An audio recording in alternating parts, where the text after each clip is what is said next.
Consumers today, as opposed to 20 years ago, are more skeptical Yep. and they're less likely to trust information coming directly from a company, Yeah. which is why, social media influencers have become a very financially viable job, if you will. Yes. Companies recruit them to share stories on their behalf because they're more believable. People are Absolutely. more willing to believe a third party. Welcome to Storytelling for Engagement, the podcast where we talk about all things creative and content related to make your story unforgettable. I'm your host, Miranda O'Connor from The Art of Storytelling, and I'm excited to start this storytelling journey with you. Today we have Brian Gencher. He is a brand and marketing consultant and a fractional CMO. Brian, why don't you tell us a little bit about yourself and what exactly is a fractional CMO? Okay, hi everybody. My name is Brian, as Miranda mentioned. Pretty much what I do and where I got to where I am is I've worked in marketing for large multinational companies and then smaller entrepreneurial companies doing brand strategy, marketing strategy, and the implementation. As I started transitioning from large companies to small companies, I noticed the need for these small companies to have a certain level of expertise and experience that they normally couldn't afford. And that brought me into the CMO role, which is a chief marketing officer, but fractional. And what that is, it's a part-time. So what I do is I go into these companies and I work 1 day or 2 days a week on their behalf as their in-house marketing executive. That way they can get the level of expertise that they need at a fraction of hiring somebody full-time. So if a company doesn't have the financial resources, or they're a place in their development where they don't have enough work for a full-time senior executive, I fill that gap. Excellent. Yeah. And I can see that being very useful to companies that don't have the finances to hire you full time, but still want to make some good improvements with their marketing. Absolutely. It's also part of an emerging trend with the whole gig economy out there. A lot of these companies are looking for ways to save money yet still operate as a really true company. Yes, exactly. Yeah.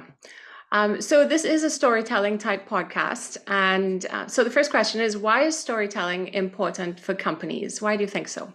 Well, there's a couple of reasons why storytelling is extremely important for companies. And it's really that stories are a very powerful tool for communication, for marketing, and for overall business success. They're very effective in helping companies tell their audience who they are, what they stand for, and what they do for the customer. So above all, why the customer should care. And a strong story builds a strong brand, which builds a strong relationship with that customer. It humanizes the company and builds and creates a narrative that really resonates with people on an emotional level. Yes, exactly. And I love that you say humanized because I think that's really what my company is trying to bring to the table is humanizing the company and the brand by including the people in their story. Yeah, absolutely. Okay, so talk to me about brand positioning and why is brand positioning important to a company's story? Okay, well, with a lot of companies, they believe they know who they are and what they stand for, but if they really don't have a solid idea or can't verbalize it, then there's no way that they can stand out and resonate with their customers. So by understanding your brand positioning, what you do and why your customer should care, you can then easily communicate it to them. Your brand positioning is the filter and articulation of all of the elements you want to develop a picture in your consumers' minds of how you want to be seen. So Okay. to really get into the storytelling of who you are, first you need that positioning to understand who you are and why the customer will care. Okay. Yeah, and that is a bit of a difficult starting point, I think, for some companies is to be in between there where you are telling your authentic story, but you're doing it by positioning your brand in a certain way. Do you find that companies have a lot of trouble figuring out what that is?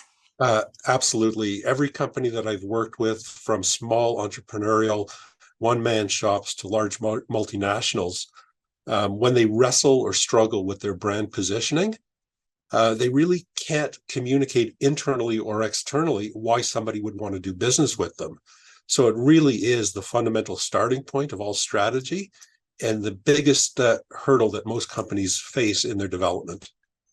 Yeah. Okay. Okay, so tell me more about how a strong brand story or strong brand positioning is important. I know there's many reasons. Tell us what you think. Okay, I'll give you the top six, and they kind of intertwine. There's a bit of a gray area in some of them. But the brand positioning is really vital to a company because it differentiates that company from the others, especially in today's world where there's a huge influx of information. People are inundated with messaging all the time. They've got their smartphone in front of them. It's tough to break through all that noise. So the differentiation of your brand helps you stand out from all that noise. It highlights what makes you unique and sets you apart from your competition. It also builds brand loyalty. When your customer understands who you are and they resonate with your brand positioning, they share the same values that your company is projecting, they're more likely to become a very loyal customer. And the stronger that relationship builds, these people not only become loyal, but they become advocates for you and they become a marketing arm for you at zero cost. Mm-hmm. Another very important part is in the decision making. Customers, whether they want to admit it or not, make their choices based on perceptions, not necessarily the features, but the benefits. And a well-defined brand positioning helps the customer make a quicker decision because it simplifies their evaluation process.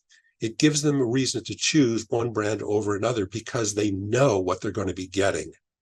The brand, a badge of expectation of quality. So the stronger the brand, people know that they're going to be getting value out of it. Mm-hmm. The strong positioning also helps with effective and consistent communication. One of the biggest mistakes that I see a lot of companies do is they'll put out different advertisings with conflicting messaging or different messaging, which can confuse the end user, the customer.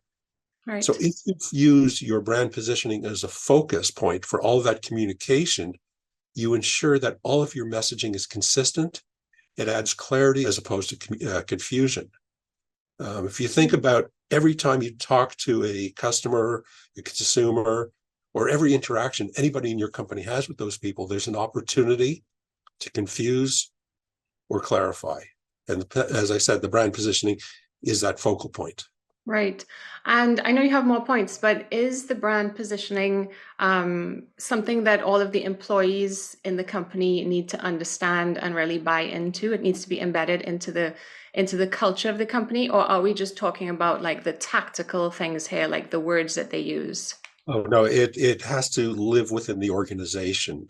If people in the company don't understand the brand positioning, when they interact with the end user, the customer, there's going to be confusion as opposed to the clarification. So it's absolutely imperative that everybody in the company understands what does this company stand for and why a customer should care.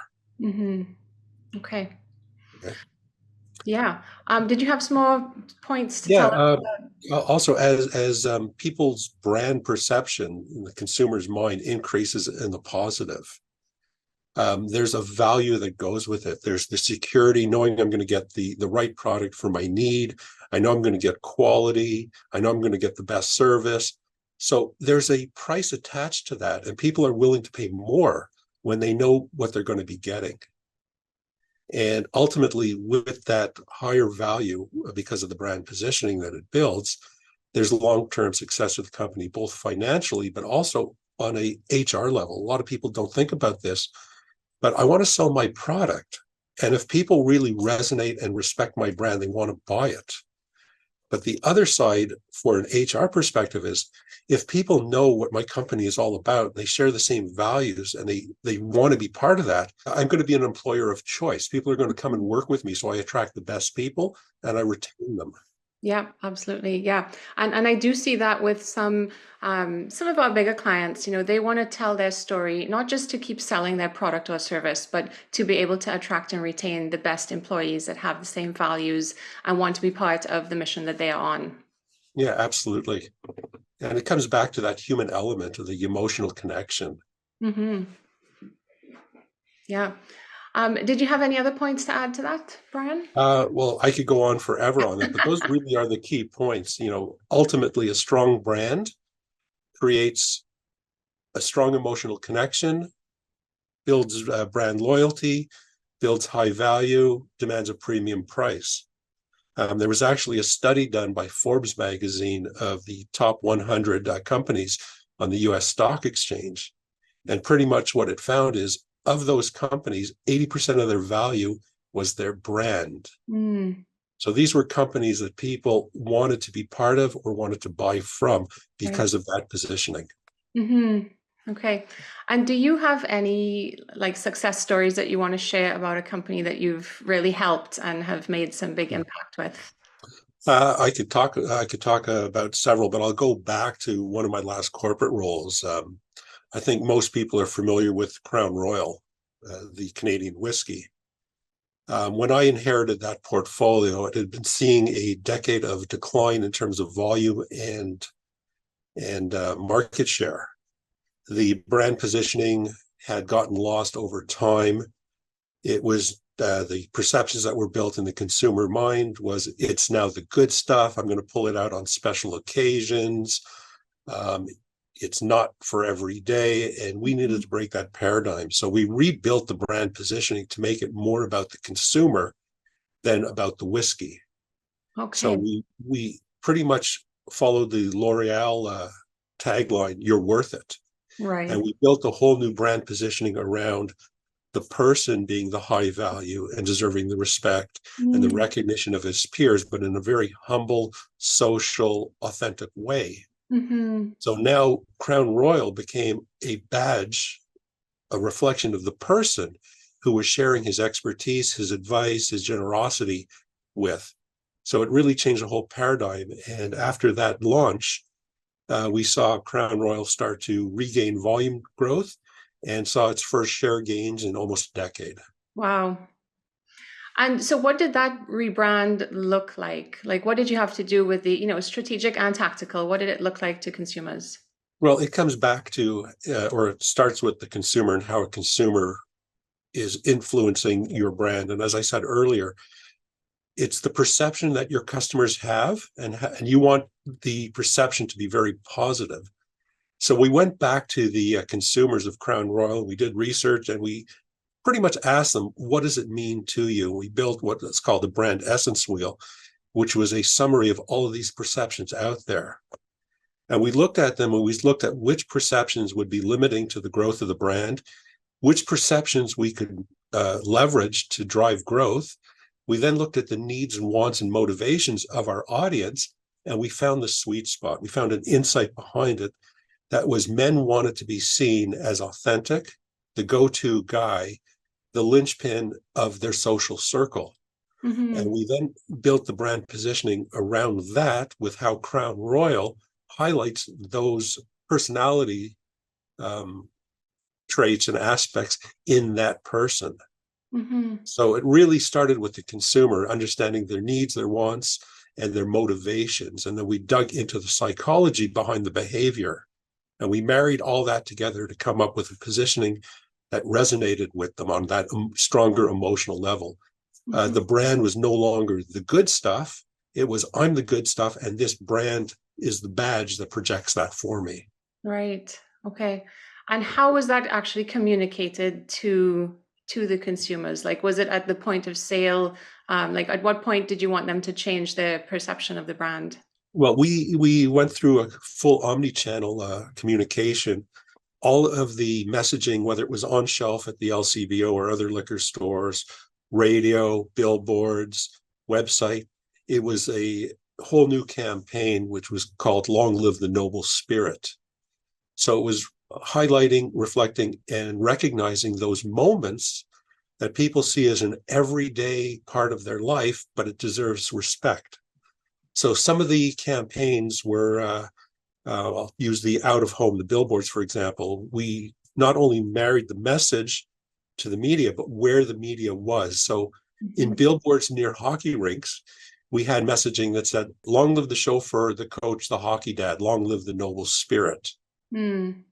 Near Home Depots and home renos, we had a billboard that said, long live the craftsman whose handshake is his word. On taxi cabs and for responsible drinking, we had long live the designated driver. So it was recognizing these people who were doing these stand-up, noble type of acts, but were very ordinary and everyday that people could identify with. Mm-hmm. So it really covered off absolutely everything we did. Mm-hmm. Mm-hmm. Every story we told was based on that brand positioning. Right. Okay. And why do you think the brand lost its story, before you took it over? Why do you think it reached that point where it was only being pulled out, on special occasions? Over time, if you neglect the customer perceptions of how a brand is transitioning, people will create a story of their own. So in absence of communication, in absence of information, human nature dictates, I'm going to make up my own story. And what had happened with a number of different circumstances, with Seagrams being sold off, with brands changing hands, with lack of priority, lack of focus on the consumer and what the consumer thought about the brand, it just kind of started getting lost. People started to take a look at the old and say, this is what it now means to me. And over time, it just kind of evolved that way. Yeah. So unless the brand positioning is constantly refreshed, looked at, and kept current, it can go off in a direction that you're not intending it to go. Mm-hmm. Absolutely. Yeah. And I always say, if you're not telling your story, someone else is, because there's always many different stakeholders that are forming this brand, right? And as much as the company wants to position themselves, they can't 100% have control over what their brand story is going to be, because everyone else has their own opinion. There are many stakeholders that are involved and many thoughts that build this vision of what this brand is. So if you are not actually actively participating in that, then you're leaving your story up to everyone else to tell on your behalf. And that goes back to the whole consistency part. When you have that strong brand positioning, you've got that consistent story. Mm-hmm. You're constantly feeding the positives of those perceptions that you want. So you control the brand, you control the image it has in the consumer's mind, and the stories are the only way to do that. Mm-hmm, mm-hmm. Yeah, because the stories are what people are going to remember. So unless you have those stories out there, you're not giving them anything to really stick in their brain, right? Absolutely. Mm-hmm. Another great example, and this is more on the B2B side, is with CRM software. And the two that I like to talk about is Salesforce and Mm-hmm. Zoho. Zoho was established 4 or 5 years before Salesforce. Zoho's starting monthly cost, I believe, is $19. Salesforce is about $24. Fundamentally, they do the exact same thing. Salesforce is not as user-friendly as Zoho, but they've got a much better online support. So net, they're absolutely the same. Salesforce is worth, I can't remember if it's $4 billion, where Zoho is only worth 40 million. Mm. And the reason why? Nobody knows about Zoho unless you've actively looked into CRM software. Yeah. Salesforce is out there, and they've actually built an entire marketing department or sub-department that all they do is they take customer success stories and they build narratives to communicate and share with potential customers. Yeah. They're telling a story. Yeah. Zoho isn't. Absolutely. Yeah. And I love customer success stories. I love doing testimonials. Yeah. Yeah, and that comes back to the brand loyalty. The stronger the connection you have with your customers, they become the advocates. They share their successes on your behalf. Yep. Yeah, and it's always easier to have someone else talk about your company and your brand and your product than you talk about it yourself, right? As much as you need to, it's always easier to let someone else do it, and it comes across so much more authentic and believable. Yeah, absolutely. And consumers, like everything else, evolve over time. And consumers today, as opposed to 20 years ago, are more skeptical. Yep. And they're less likely to trust information coming directly from a company, Yeah. which is why, social media influencers have become a very financially viable job, if you will. Yes. Companies recruit them to share stories on their behalf because they're more believable. People are Absolutely. more willing to believe a third party. Yeah. So how does a company create its brand positioning? As I had said, it really starts with the customer, the consumer, and you need to understand their needs, their wants, and the motivations behind what they do. A lot of marketers will look at observed behavior and say, my customer's doing X and Y, so I need to be there in front of them when they're doing that. Mm-hmm. What I do is I take a little bit of a psychological view of not what they're doing, but why they're doing it.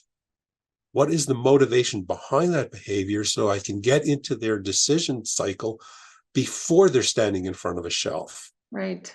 I build the messaging that drives them to the shelf looking for me, as opposed to being interruptive when they're already there.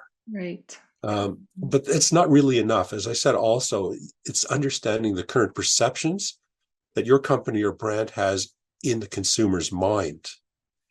And if they're negative, you need to work to mitigate against them. And if there's positives or things that they're perceiving that you haven't thought about, you need to really act on those and build your positioning in a way that's going to strengthen those perceptions and Mm-hmm. mitigate against the negatives. Mm-hmm. So there's a huge process of research, clarification, looking at needs, wants, looking at what the consumers want, looking at what the competitors do and don't do, and then putting all of that together, all of that information, and finding that sweet spot, the motivation that's going to drive the behavior and emotions you want. Mm-hmm. Okay. And I know you also work with some small businesses. So if you're working with a really small business, um, how do you go about doing the customer research? Like if they don't have a lot of customers, they only service, a few customers at a time. How do you do that on a small scale? Well, what I'll start with is I'll get permission from the company to reach out to their customers. And if they're small enough, I will make some phone calls. If not, I do have a research platform that I've partnered with where I can reach out to the customers at virtually no cost. I have a survey that's done, so it's very quick, efficient, cost effective. If they're a little bit larger, they want to talk to a much larger audience, then using that same research platform, I can, get out a large market research survey, much like the big companies do. But Okay. instead of spending $20,000 or $30,000 for the research, I can do it for about $2,000 or $3,000. Mm-hmm. So it doesn't matter the size of the company. I find a way to work with that company that helps fit their needs within their budget and the resources. Because the last thing I want to do is turn a company down that needs help, Yeah. that just can't get there for some reason. Mm-hmm. One of the whole reasons I became a fractional chief marketing officer is I saw this need out there, and I love seeing companies succeed. So I find ways to help them. Mm-hmm. And do you think it's a fun and a rewarding job when you can work with many companies at the same time instead of just working with one company? It's mixed. There's times where I miss working for a large organization where you do the strategy and you roll your sleeves up and you get right into it and you see Mhm. the fruits of your labor down the road. On the other hand, when you're able to do that for a large number of companies, but you don't get as deep into the roots as you could, and you don't see as directly the fruits of your labor or immediately, it's a bit of a trade-off. So in one hand, I love helping more companies get there, and I love seeing them succeed. At other times, I miss being at the end of that cycle. Yeah. Hmm. Okay.